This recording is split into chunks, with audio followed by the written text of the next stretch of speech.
संपूर्ण ऑर्डर तो आज आसनी ऑनरेबल हाईकोर्ट आज सिंपली खारज कर बेल आवेदन को आम कर संपूर्ण ऑर्डर आसले आम तर्जमा करी परवर्ती पदक्षेप कौन नबू से जनइबू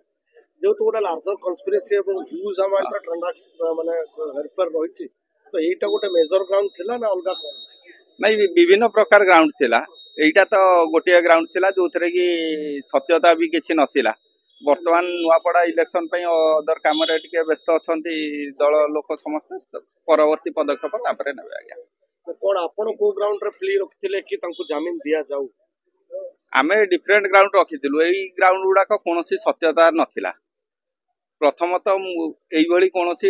हेरफेर भी हेई नथिला सरकार कोनोसी पैसा भी केस मध्य इन्वॉल्व नथिला कि कोनोसी लोक को एई जो न्याय हेइतला भी कहि नथिले आ जो लोक एफआईआर भी देइथिला से लोक को एई सोसाइटी रे भी संपृक्त नथिला एटा प्योरली पॉलिटिकल केस आमे कोर्ट रे आमे हम पक्ष रखिथिलु कोर्ट ताकू जा हो आग्रह करचंती परवर्ती पदक्षेप वर्तमान संपूर्ण ऑर्डर आसीनी आमे पाइले परवर्ती पढ़ी कि आमे परवर्ती पदक्षेप न नेक्स्ट फोरम तो आपनकर सुप्रीम कोर्ट जीवु कि अलगा कोन करिवु एठी